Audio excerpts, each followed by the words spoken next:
Hello guys, for today's videos guys, magluluto tayo ng gulay, upo. So ready na ating mga ingredients guys, tara simulan natin mag-isa. Let's go! Yan guys, mag-iinit tayo ng kawali. Sindihan natin ang kalangan. So yan guys, iinit muna natin ang ating kawali. Iinit natin. Maglulukong ating kalan guys. Yan. So yan guys, mainit ang ating kawali. Lagyan natin ng oil, mantika. Ayan guys. So ilalagyan natin yung unahin natin ang bawang guys. Depende po sa inyo guys at bawang o siguro sa unahin. Okay po. Puro sa akin guys, bawang po. Inuuna ko. Mabango kasi siya guys. Sunod natin ang sibuyas, ang onion. Sunod natin ang sibuyas guys.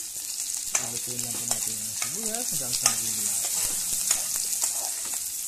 Lutuin lang natin guys. Lutuin natin ang sibuyas. Lutuin natin siya guys. Sunod natin ang sardines. Yan guys, para magkalasa po ang ating gulay. Lutuin natin ang bahagya ang ating sardines guys. Halo natin. Halo. Hanggang sa maglapot-lapot ng konti. So, haluan din natin guys ng tubig para may sabaw-sabaw naman po ang ating upo, ang ating gulay guys.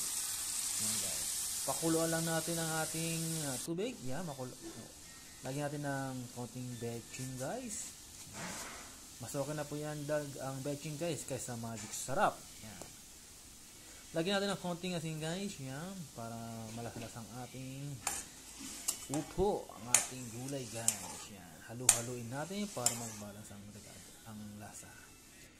So, sunod natin guys ang ating vegetable, ang ating upo. Yan. Actually guys, ang upo ay masarap din po pagka half cook lang siya.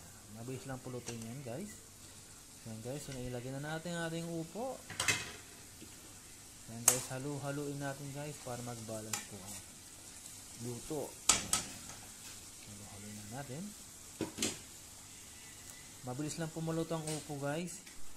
So yan guys, kumukulo-kulo ng ating sabaw. Yan guys. Tatakpan din muna natin guys para mabilis maluto ang gulay. Buksan natin. So yan guys, kumukulo-kulo na po siya guys. Almost malapit na pong maluto ang ating gulay.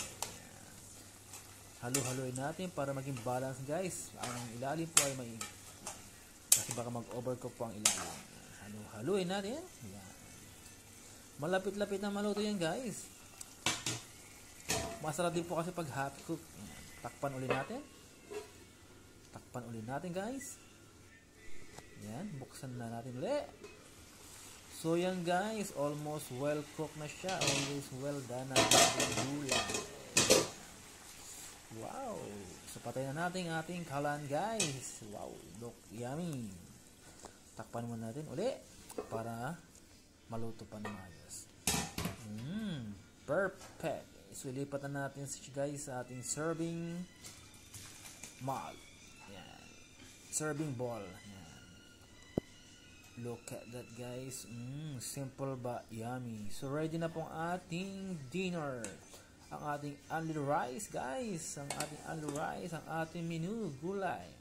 Upo with sardines. Ang ating cutlery plate. Ang ating water. Thank you for watching.